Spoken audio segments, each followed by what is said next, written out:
Hi, Dan. Hi, Angelo. How's it going? It's going well. How are you? Good. We're here doing Surviving and Thriving in Middle School. Glad you could all join us. We've got an exciting presentation to talk with you about.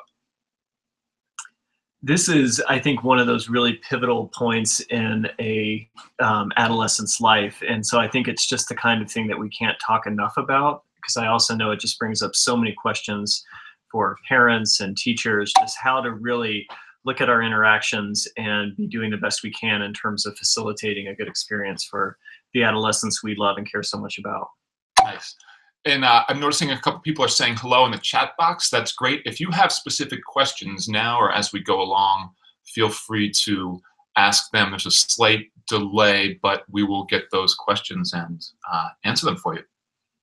So without further ado, let's just take a look at Justin Bieber, who has this like beautiful innocence on the left side and then something slightly less innocent on the right side. And I feel like one of the challenges that happens for our kids and for us as parents is that our kids are going from this kind of more idealistic, sort of young, tender place to getting to these places where they're doing more risky things. They have more sort of dangerous thoughts and behaviors that are hard as parents to figure out. And also in middle school, I think it's very tricky to know like what's developmentally normal when our kid starts to change from this beautiful creature that wants to hug us all the time to somebody who's maybe got a little more moodiness or anger towards us or difficulty at school. And I feel like those things are, a lot of that is normal and within the developmental range, but a lot of it is new to families, and it is something that's, you know, worth really understanding and trying to deal with so that our kids can be supported during this time. Absolutely. It was making me think. I was just in my private practice talking with a parent who has always been very, very close to their daughter. And the daughter all of a sudden is pulling away. And the parent is really trying to understand how much of that is normal and how much of that needs to be something that this parent in particular is concerned about. So this is one of those time frames where the relationship really begins to change. And understanding what is normal and what are the signs that that's becoming concerning is an important thing for us all to be dialoguing about. That's great. I want to show you this slide because I just think this is such a funny quote to me because, you know, it's talking about how these kids are just so ridiculous. And then I apologize in advance for the noise from this slide, but here we go. This is from Socrates. So it just kind of reminds me how it feels like every generation's youth are sort of somehow seen as like more unruly and offensive and difficult than the previous generation. And it really is more of a developmental thing, right? It's that we as parents grow to a different place and kind of see things from a more adult-like perspective, and it's harder to just kind of understand why our kids are so rebellious. But eventually they get to be adults too. Sure. And it kind of goes full circle. So the good news is that our teens aren't worse off today than they were. And a lot of the research around, you know, things like the internet and the impact of social media have shown that there's new ways that kids can get themselves in trouble, but it's not more intense for kids. In other words, there aren't higher rates of kids having problems. There's just new ways that they can have problems. Can we dig into adolescence a little bit? Do you want to? Sure, absolutely. So this is an opportunity for us to really look at, even physiologically, what are some of the changes that are occurring during adolescence that can make it such an important as well as such a challenging and chaotic time. It is a period of rapid physical, cognitive, emotional, and social development, as well as a time when all of these kinds of things are occurring simultaneously. And we're going through a period of a kind of specialization before, and I think we're going to be talking about some of the neuroscience that we understand about this time. It's a period of very, very important change in terms of the brain, where the brain has been more a generalized learning machine. It's now becoming much more specialized in some of its tasks and some of the pieces that it's really wanting to hardwire and begin to specialize in. Nice.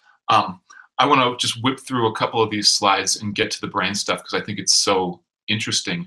But I do think it's worth understanding this sort of journey from elementary school to middle school as both an inner journey, because all of this internal stuff is happening physically, cognitively, emotionally, socially, but also the outer world is changing significantly too when you go from the small classroom environment in elementary school where you have one primary teacher to a middle school where you're going from classroom to classroom, and you may not see the same kids very frequently throughout the day, or certainly kids that you know, because it's switching constantly, and you have teachers switching constantly. So there's a much greater social challenge and stress that's happening externally while these things are going on internally. So what we have internally, physical development, that's of course a big deal, right? We're not just growing an adult brain, we're growing an adult body, and that often has some awkwardness and confusion for kids. The trick for me about emotional development and cognitive development is that it feels like even though kids start to be able to have the same sort of thoughts and experiences as adults, there's two tricks that are going on. One is that they have sort of like a newer adult brain, right? These parts are lighting up for some of the first time, and so there aren't easy ways for them to kind of regulate extreme thoughts and emotions because it's newer stuff. And the other thing that we understand about the brain now is that at this age, kids start to feel things very intensely. So an emotional experience may be felt 10 times as intensely for a teenager as it is for you or I as adults. That's and right.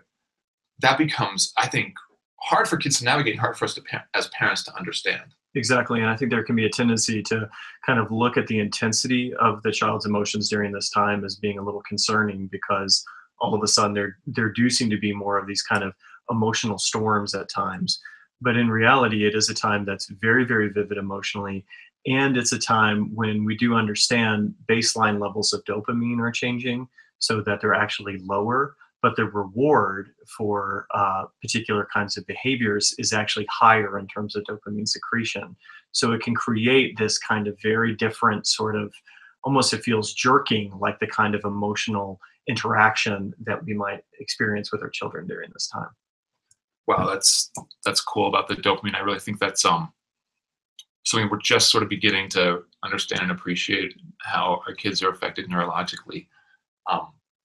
On the cognitive level, that ability to think abstractly, I think, starts to mess with us socially. Like a kid can no longer in middle school walk down the hallway and just kind of have a simple cognitive experience. You see somebody, they make eye contact with you, and now our brain is starting to conceptualize and go, oh, should I say hi? Should I not say hi? Do they like me? Do they not like me? A third grader isn't going through that. Right. A sixth grader or a seventh grader certainly is. It's a new experience. It's a lot to manage. And it often comes with it this sort of lag in performance, right? Like school success or previous hobbies that they were doing well in. Because when they had kid brain in elementary school, it was kind of easy to just plug away at whatever the task was. But now there's more going on internally that they just have to sort through just to get from like one class to the next, or just to sort of deal with the people sitting around them in the classroom. It's a whole different world to navigate.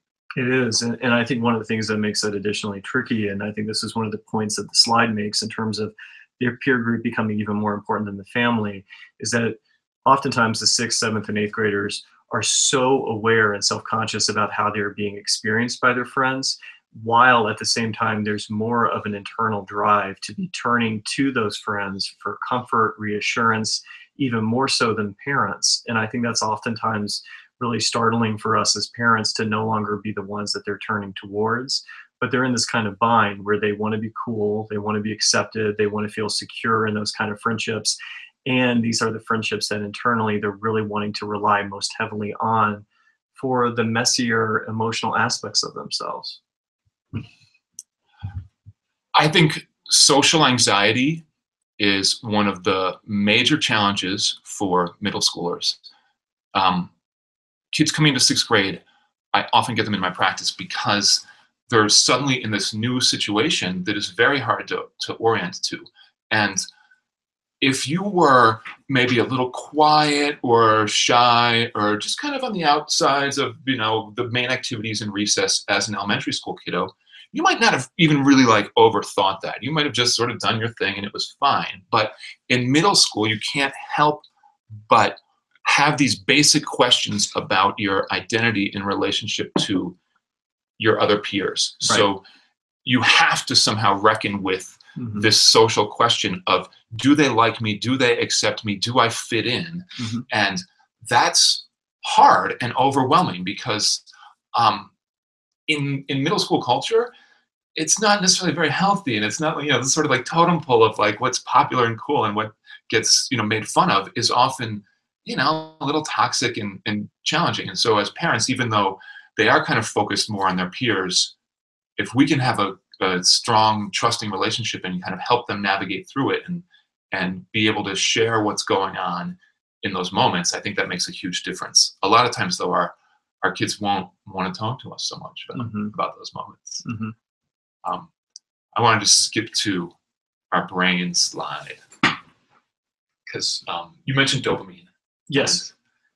I'd love to just get more about, like, why is that significant to kids in terms of their regulation, and should we think in terms of that or talk to kids about, like, hey, what's going on at the brain level? Well, I think that it is really helpful in terms of young adolescents being able to understand some of what's occurring inside of them. I think that that can actually really help to normalize some of what's occurring, as well as just provide a kind of explanation. So there's a lot of work by Dr. Daniel Siegel that I love, and he actually has resources specifically for kids that talks about changes in the brain that are occurring during this time. And it is a point where, just even on an evolutionary level, there is this push and this pulse to leave what's familiar and to begin to explore beyond what we know and what's secure.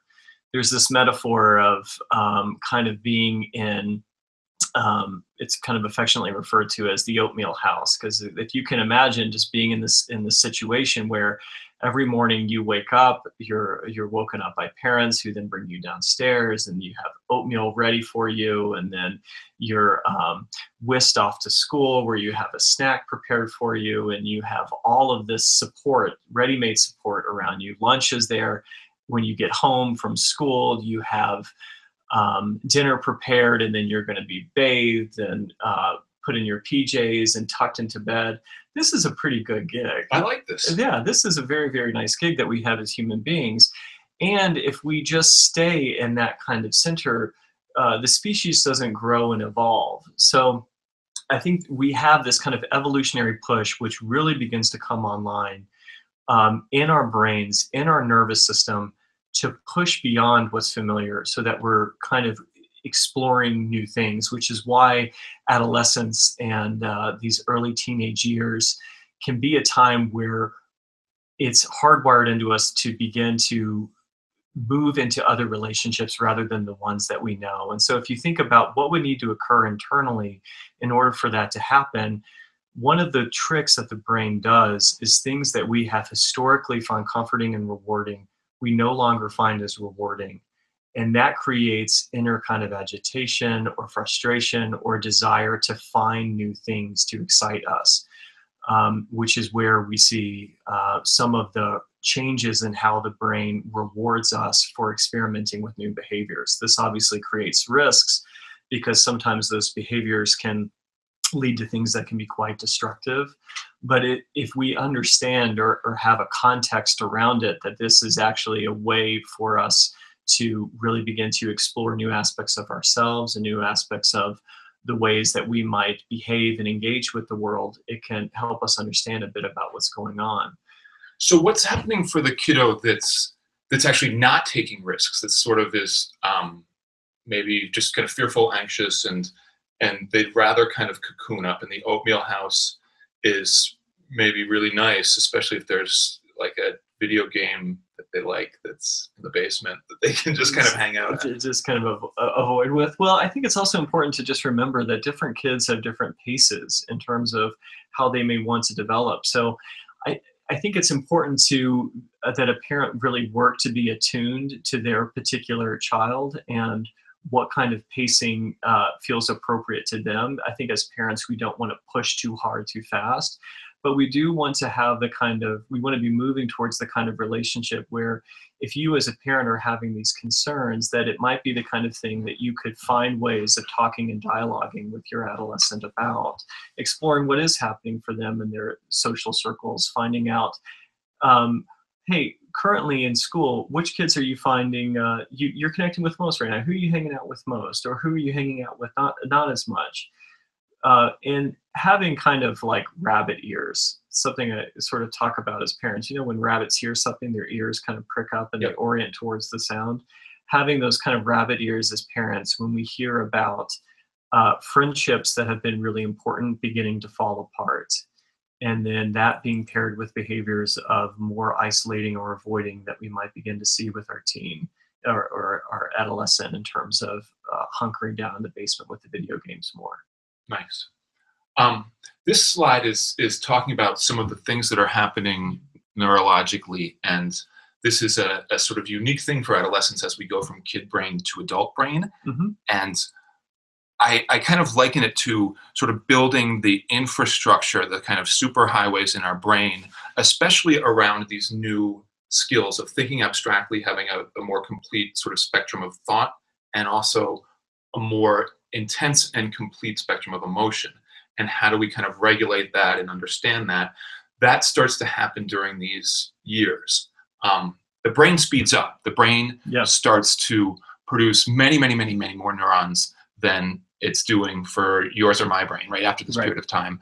And the myelination that occurs, which is where we get a chain of neurons that are getting lubricated with this kind of like fatty sheath that enables the signals to become very kind of systematic, lightning speed, very predictable, right? It creates that kind of habit of the brain through this myelination process, which is going on at 100 times the rate in adolescence as it is for yours or my brain, Angelo. Sorry about that. But that's incredible, because then you get these experiences of kids who suddenly are like becoming really talented musically, or they're really getting into some kind of science or math, and their brain can absorb this stuff very, very quickly, which is fantastic.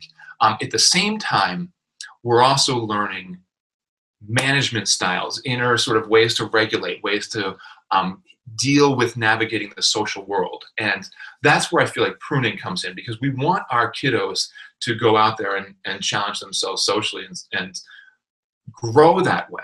One of the things that happens with all this overproduction is that the brain can't keep all these sort of loose neurons running around. And so the ones that aren't getting kind of connected and utilized, the parts of the brain that aren't getting supported, will get sloughed off. So let us know, if you will, in the chat box if we're coming through loud and clear. And also, I think this might be a good point for us just to also reiterate that any kind of questions that people have, or situations that they would like feedback on, we would really love for this to have an interactive component. Oh, nice. We're all back.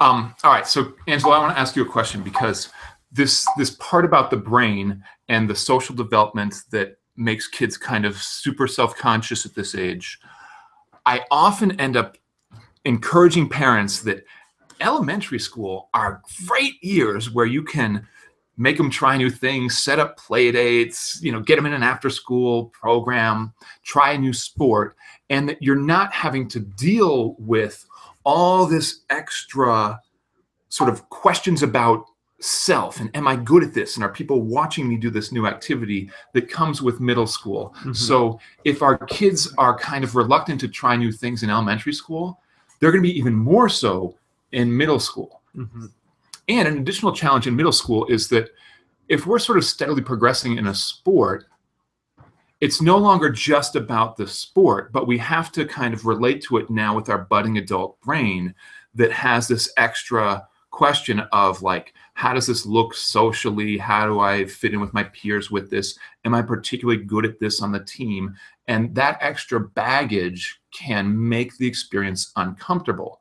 So I feel like oftentimes middle schoolers are sloughing off activities that I'd rather see them, holding on to and getting through whatever the anxiety is. And for parents, that it's a lot easier to get new stuff in the equation earlier rather than later. And I think that's even true from middle school to high school. Like it's easier in middle school to, you know, try a new sport than in high school where, Jesus. Absolutely. It can be really intimidating, especially in high school when you're going into peer groups that have already been doing the sport and might already feel, you know, really proficient at it. So it can definitely be more intimidating. But I think middle school continues to be a period of time with experimentation. And I think it's important as a part of that identity formation that adolescents are continuing to try a variety of different things. And I think it's also a time where parents can lean into narration skills, which is where if you're finding that your middle schooler is wanting to avoid things but aren't really putting words to why, it can be the kind of time where you sit down and you connect with them individually and say, hey, I want to run something by you because I noticed this time you really didn't want to go to gymnastics this morning. And this is what came to mind for me. I was wondering, you had a really stressful day at school throughout the week. I noticed it was a tough time. And this morning, it seems like there's just this desire to stay at home, to keep your pajamas on, and to take the morning really slow and not get out there and lean back into trying something else. And honey, this is the kind of time where I would really like to support you in doing it anyway. And I would want to know, and I want us to talk about how I can support you and how you and I can work together to actually get you to gymnastics this morning. That's kind of an example of, I think, continuing as parents, really trying to both use your prefrontal cortex and your understanding of what you see happening for your child to do some narration and really being open to them saying, no, you got that totally wrong.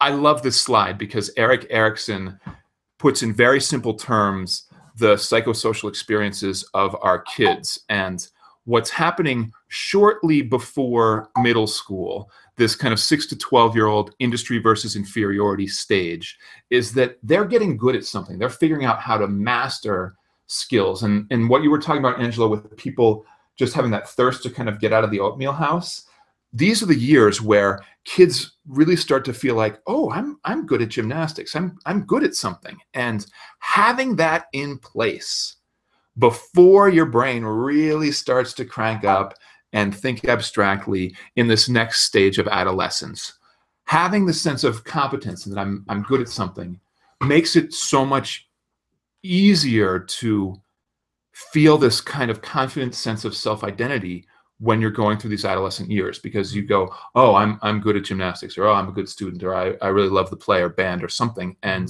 that gives you something to fall back on. And kids that don't really have a way to kind of get their identity are often sort of desperately seeking that, or chameleoning themselves with other kids to just try to find a way to sort of fit in and feel like they're accepted. Yeah.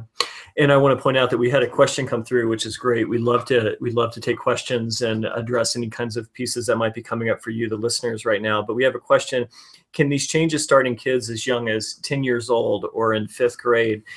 And the reality is, yes, it can. What we're actually finding is that, in particular, girls are developing faster than they have historically. And there's a variety of different pieces that people are beginning to wonder about that, but definitely environmental factors play a part in that.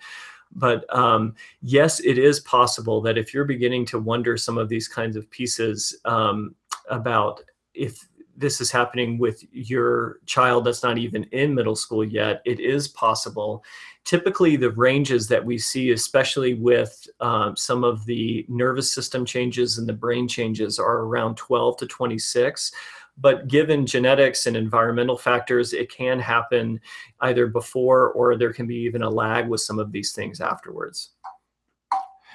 And Angelo, I have this idea, and I don't even know if this is accurate, but you might know, which is that the physical changes, right, the signs of puberty, even if they're happening at age 9, often you still have a 9-year-old whose brain development, the prefrontal cortex, isn't kicking in yet. And the environmental factors that have sort of created this earlier onset of puberty, I personally just haven't seen the research that that's made the brain develop earlier.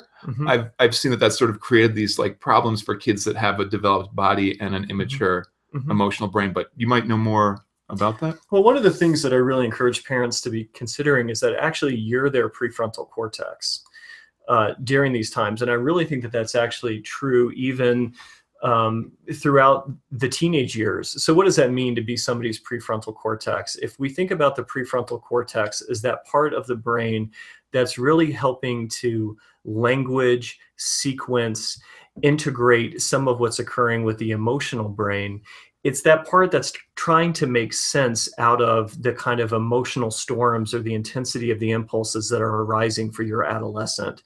So when we were talking before about a parent narrating and saying, hey, I wonder if this is what's going on.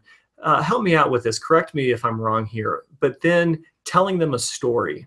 So really the prefrontal cortex is that part that kind of tells us a story about why we might be thinking or feeling the way that we are. And that story helps us to integrate that part of ourselves. The adolescent, their prefrontal cortex is just coming online. So a parent storytelling with their adolescent is actually helping to form those neuronal networks between the limbic brain and the prefrontal cortex.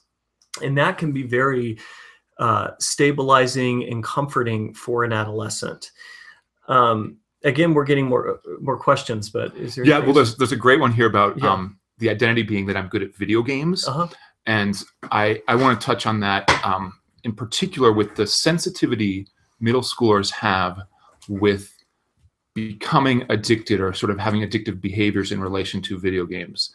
The developers of the video games are trying to get kids addicted to the video games. That's not necessarily deliberate. They're just trying to get lots of clicks and money. But the byproduct of that is that you're keeping kids engaged. There's sort of this like, ooh, come back in 8 hours and get this like new surprise, or every day this little bonus comes, or, you know, wait 4 hours for this thing to develop and then you'll have a new army. So there's all these things that are kind of luring kids to come back. We need to hold for them what they can't hold for themselves. Exactly. That's really well said. The metaphor that I heard that was so great from Ryan Dawson, expert with gaming addiction, is if you put a soft serve ice cream machine in a kid's bedroom and say, hey, don't eat this, they're going to eat it. And we need to see gaming as a similarly sort of enticing substance that they have a hard time self-regulating. Now, some kids won't, but many kids are. And we're seeing this more and more in middle school.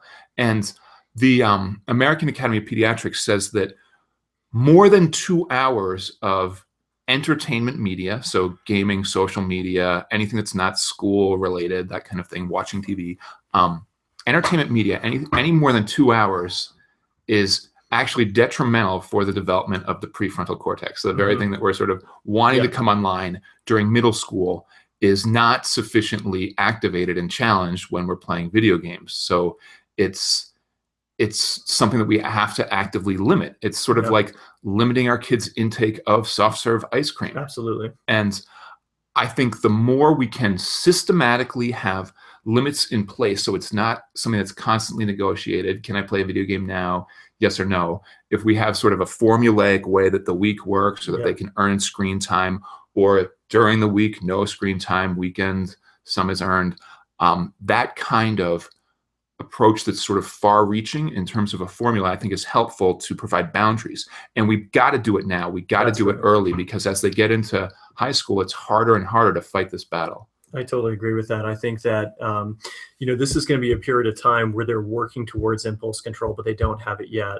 So it's really vital that the parents be creating clear guidelines and contracts and agreements about what arrangements are going to happen around screen time and video games. So these kinds of things need to happen, X, Y, and Z, before you earn X amount of time. And kind of like we were talking about earlier, there can be a tendency to just sort of assume that technology or video games or screens are bad. And we want to err away from that thinking and really consider it more from how do we help them manage what's occurring with the screen time in the video games. I also want to direct attention to another question, which is here around one of our people writing in said, finding that girls are pretty mean in these years. And that's actually a very, very important point. Actually, a lot of what I've worked with in my private practice is working with girls and young women around these kind of social challenges and issues. And it's really, given how vital the social network is to a person's self-esteem, it's very, very important that parents be paying attention to and looking at some of what's occurring socially, especially for young women during these times.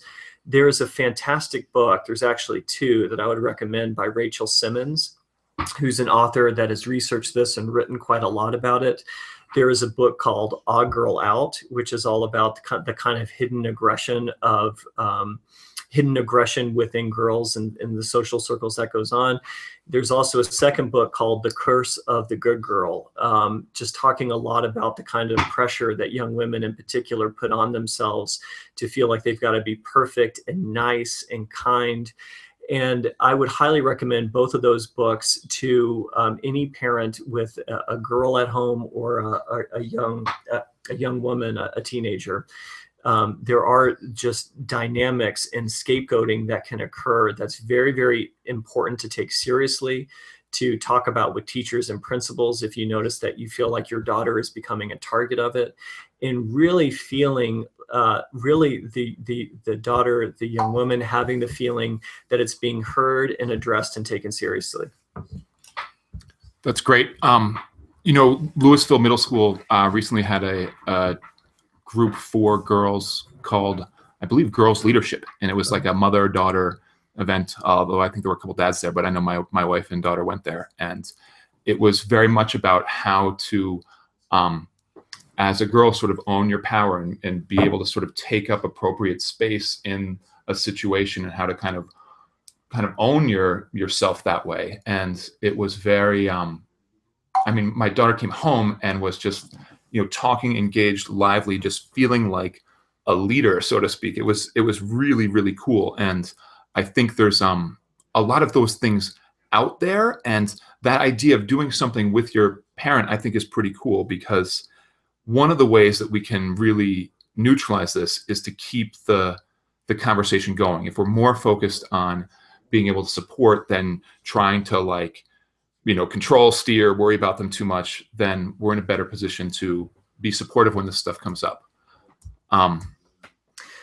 So I'm also seeing, I've realized that people are asking for those titles to be typed, and we'll definitely work on that.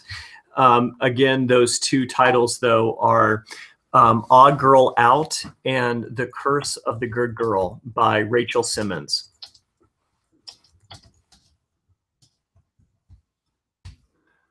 Oops, I just typed that and it didn't even type. Sorry about that. I can work on that. All right, you type that. I'll talk about the thalamus. One of the things that I want to help you guys to focus on with your kids is being able to understand whether they are in a state of internal distress or whether they're in a state of being basically relaxed, whether they're in that kind of fight or flight mode, guarded to sort of extremely triggered, or whether they're in their parasympathetic nervous system, whether they're relaxed and able to just kind of ride through whatever the experience is without too much distress.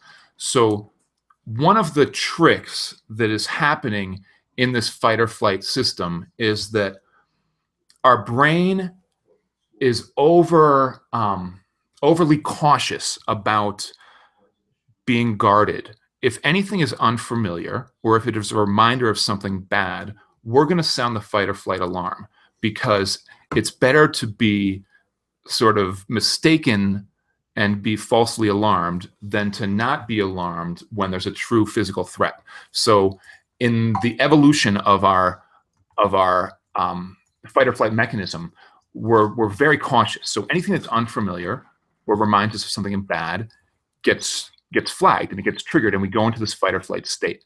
One of the particular problems with adolescence and entering into middle school is that there's a lot internally and externally that is now unfamiliar. There's a lot of emotions and thoughts that are new and taking us into different places that we don't really know how to deal with yet. And there's also a lot of things going on in the social world and just in our environment. We've changed schools, and that creates a whole lot of challenge. And our fight or flight mechanism is in overdrive. here's a whole list of some of the bad things that happen when our fight or flight mechanism is in overdrive. But to sort of put it another way, our nervous system has two states. It has our relaxed state, where we're doing nice long-term biological functions for our body, and then it has our alarmed state, where we're depleting the blood and oxygen from our brain and putting it into our arms and legs so that we can like fight and be free of something. The primary problem for the budding middle schooler is that our brain that can now think more abstractly and come up with more emotional stress doesn't really distinguish, especially initially, between a physical threat and an emotional threat. So all these new emotional threats are on the horizon, and we keep getting sprung into this kind of fight or flight response, which is a great response if there's a physical threat. But the typical things that we're dealing with in school aren't physical threats, and when we get into that response, we're actually worse for it. We're in a more emotionally distressed place. We're not thinking clearly, and we tend not to make good choices about how to handle our distress.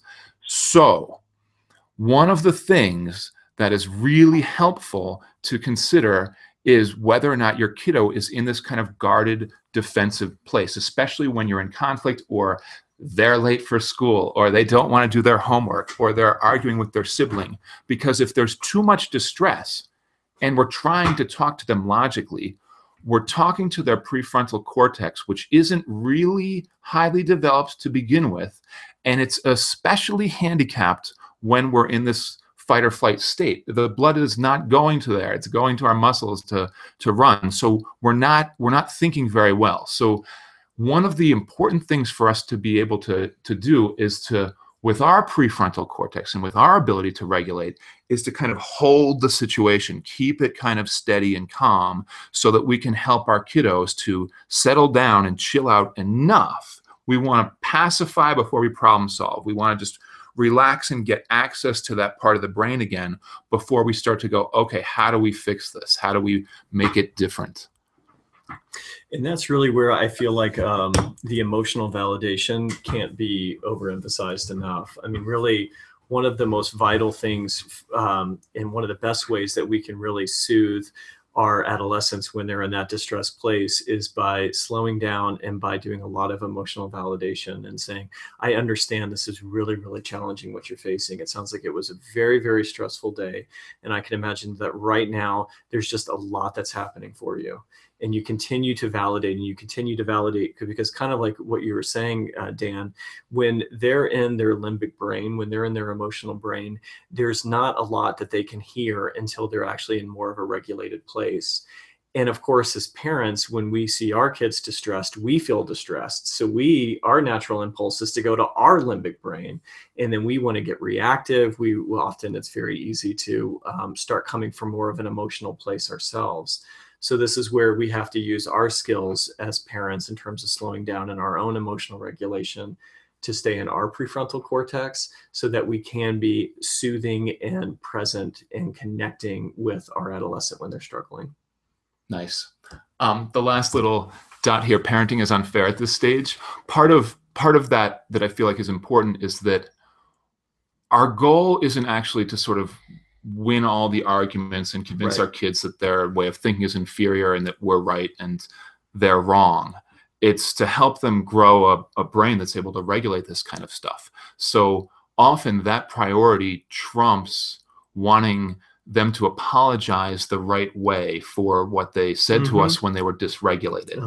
You know, like, it's not, sure, an apology's nice. That's how the world's going to want them to react, but that's not necessarily the most crucial thing in the moment to help them to actually grow an ability to be more empathetic and better able to regulate their emotions. Yeah, in fact, it's actually better to come back to it later and to talk about and to debrief what occurred after they're much more regulated, and even when the parent's more regulated. And that's where, again, kind of using those storytelling skills can be really helpful. It's kind of like, so I want us to talk about what happened this morning when I was dropping you off at school and you were really, really angry with me. Can we revisit that for a minute? Because this is what was happening for me, and I'd like to hear what was happening for you. But it's much better to revisit that actually later and do some sequencing with them then around what occurred than it is in the moment to try to be talking about the fight itself. It's actually much more helpful, and they'll be able to integrate more of what's occurring if that's being processed when they're in not such an emotional place. Nice. One thing I want to make sure to touch on is some of the school challenges that people face organizationally. So I'll do that with this awesome slide on there, and then we'll talk about this awesome slide. So one of the things that I think is different about middle school than elementary school is that your workload isn't something that one teacher is kind of organizing and making sure is manageable. So kids are much more responsible for figuring out what they have to do. And there could be days where they just have sort of gotten piled on by a few different classes. So we start to experience, if our kids weren't already disorganized enough, this new level of disorganization that can happen in middle school, coupled with the blessing / curse of having infinite campus, where we can now kind of see in semi-real time how our kids are doing. So one of the things that I think is important to understand here is that organizational skills, being able to get that in your bones, to kind of stay on top of stuff week in, week out, to plan your time, to keep priorities in order, that's a developmental skill. And some kids happen to kind of, have that figured out sort of early on all the way. But a lot of kids at this age don't. And the way we want to support a developmental skill is to have lots of practice where they get to try out whatever the behavior is that's going to help them to organize and then see the results. But that practice is trying to create an inner neurology that's sophisticated around thinking strategically. This is different than just trying to carrot and stick your kid into doing some chore like emptying the kitty litter that they don't want to do, right? It's not like in 2 years, their kitty litter emptying is going to have improved. This is just a motivational thing. But being able to manage your time, to stay organized, to have your pencils in the right place, to just have all those little details that kind of get in the way of learning sometimes, to have that stuff dialed in isn't a motivational issue like doing the kitty litter. It's developmental, like learning how to walk. You need lots and lots and lots of practice to get a strong motor neurology to walk. And likewise, to be able to manage all of these kinds of executive functioning skills that we're talking about, that takes a lot of practice. So if you're feeling like, oh my gosh, how many times have we been over this? You're still not handing your math homework? You told me this morning you were going to hand in your math homework. Why didn't you hand in your math homework? That's developmental. Us getting upset about it actually doesn't fit the bill, because we're sort of treating it as this motivational thing. Like if we give them sufficient discomfort, they'll be motivated to turn it in. It's not that. It's an awareness thing that takes a lot of practice. So it's better to afterwards go, oop, what do you think we need to do to help you remember this? And they'll say the same 3 things that they've said before, and we'll try it again. And it won't work, and it won't work for a long time. But then at some point, it'll totally work. The same way our kids spilled their sippy cup 50 million times, and now they can pretty much manage their milk. That's right. And the timeline for this is really by 26, not by 13.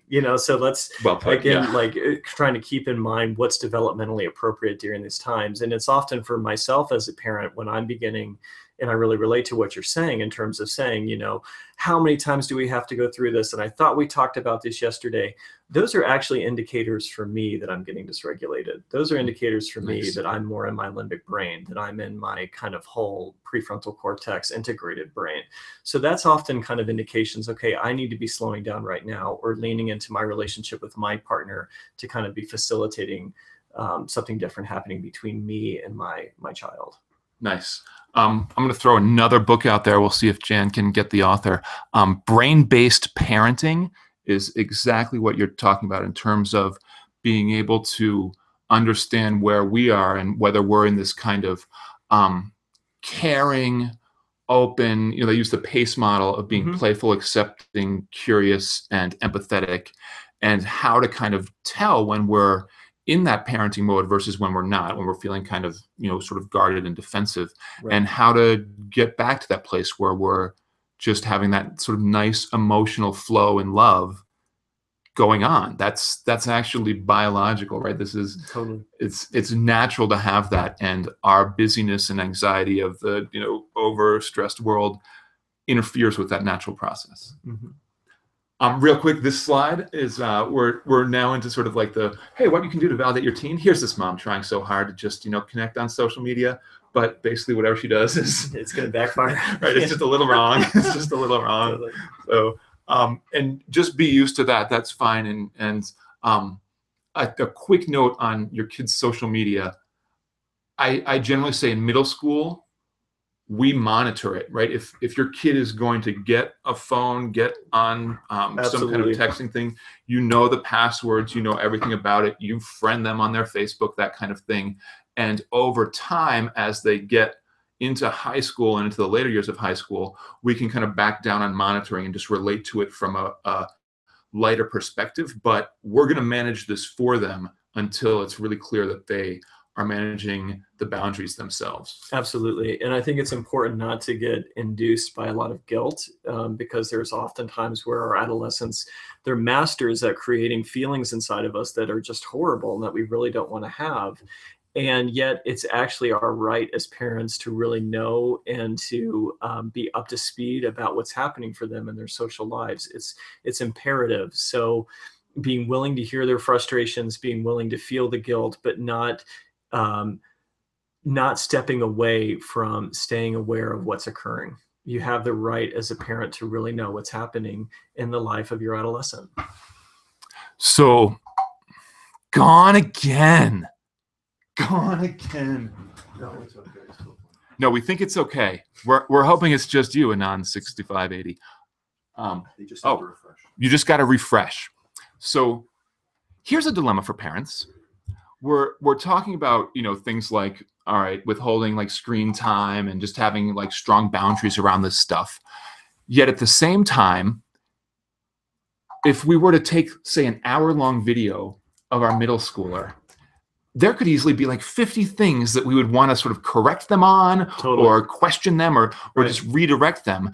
And I feel like the total volume of that kind of steering behavior, right, that sort of controlling engineering behavior, has to be kept to a workable basis, because a lot of times in these years, our kids are just trying out so many things and making enough mistakes that we tend to have most of our conversation around homework, getting ready for school, getting to bed, not being on screens, and all the stuff that you're talking about in terms of validating and having this strong connection in our relationships so that we can understand what they're going through, gets lost in our desire to keep them functional. Right.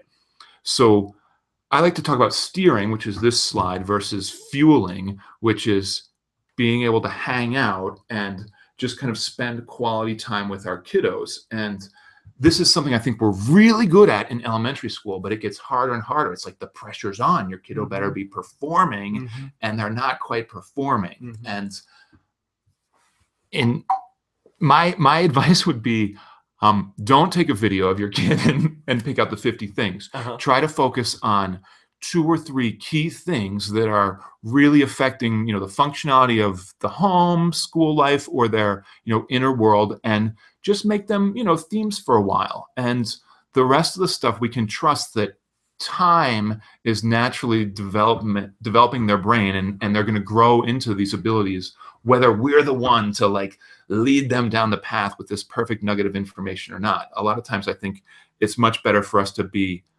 less sort of overlording and kind of oppressive, and more giving them a little space so that we can actually engage with them and hang out. Well, and I think as a part of that, it's important for us to remember just how many negative messages adolescents are receiving from the culture itself, especially the young women in our culture. They're already being bombarded with messages that they're not good enough, smart enough, fast enough, excelling enough. So it's very, very important that as parents, we don't let our anxiety and our frustration kind of override us understanding that they're really needing far more positive encouragement and feedback than they're receiving. So that's why I think as parents, it's important to never miss an opportunity to really highlight when you notice behaviorally your adolescent doing something that is really something noteworthy. I think in particular, some of those things to highlight are when we see them working with their frustration and when they're pushing through challenges. We want to kind of be highlighting those kind of efforts over traits. Nice. This is a slide that just talks about the evolving relationship with parents and our kids. And when they're little and in elementary school, they see us as gods, which is great, right? It's just so fun. They love it when we get home. It's awesome. And then you're entering into this period where we get to be demonized, right? There's some disillusionment that happens. They start to see the sort of hypocritical humanness of their parents. And there's this bit of rebellion. And the demonization tends to happen.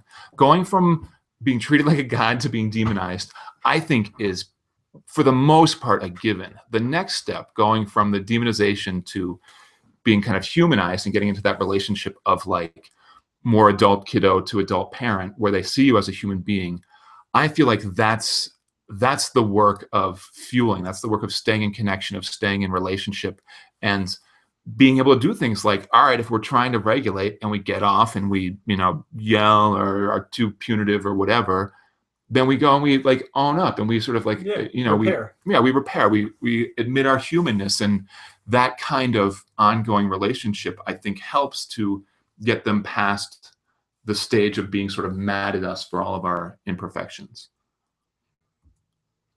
This real quick is one of the things that I want you guys to just sort of have in mind when social experiences are happening in middle school. I think middle schools are improving on this, but the typical experience in elementary school on Valentine's Day is awesome. It's like everybody gets a card from everybody. We're making little craft projects. It's this total like classroom community event.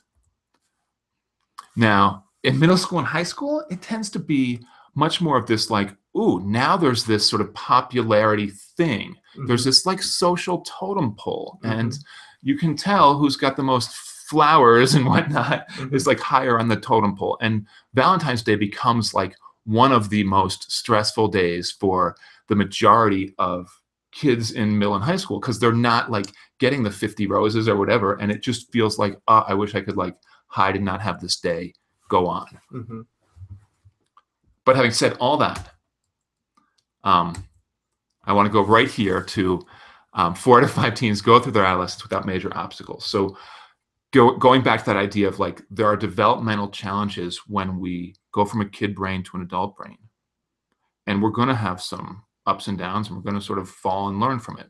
But in the midst of that, I think it's good for us as parents to keep in mind that all of that stuff helps to grow us into a functional adult. When a little kiddo is tripping as they're learning how to walk, that's giving them feedback about how gravity and balance works. And likewise, as our kids are kind of making these sort of things that we feel like are mistakes from an adult, fully developed frontal lobe perspective, it's actually helping them to learn. And we can support that by not getting too sort of extreme and seeing it more as a developmental thing than a reward and punishment kind of thing that needs that kind of intervention.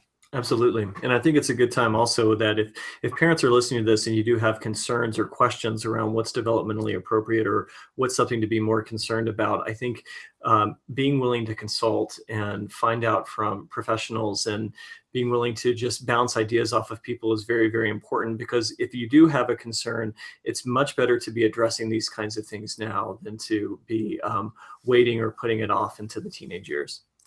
So, folks, I want to make sure that you know about an upcoming opportunity. This is a workshop that we are giving on middle school resiliency. It's for you and your middle schooler to learn effective strategies to increase their resiliency and support their success. This is at the Mamie Dowd Library in Broomfield. It's this coming Monday at 6 o'clock. Jeremy Dion and Jenny Key are our presenters here. The workshop is free to everybody, and we encourage you guys to show up. You do not need to sign up, but this is a great opportunity to go farther and to get some, sort of one-on-one feedback and dialogue about what's going on with your families. Wonderful. Angela, thanks so much. Yeah. I'm Angelo Siliberti. I'm Dan Fox. We want to thank you guys for listening in. I hope this was helpful. Thanks to Boulder Psychological Services for presenting this format. We have many webinars like this on our YouTube channel on Boulder Psychological Services. So if this was helpful, check out there for more topics that will hopefully make a difference for you and your family. Take care.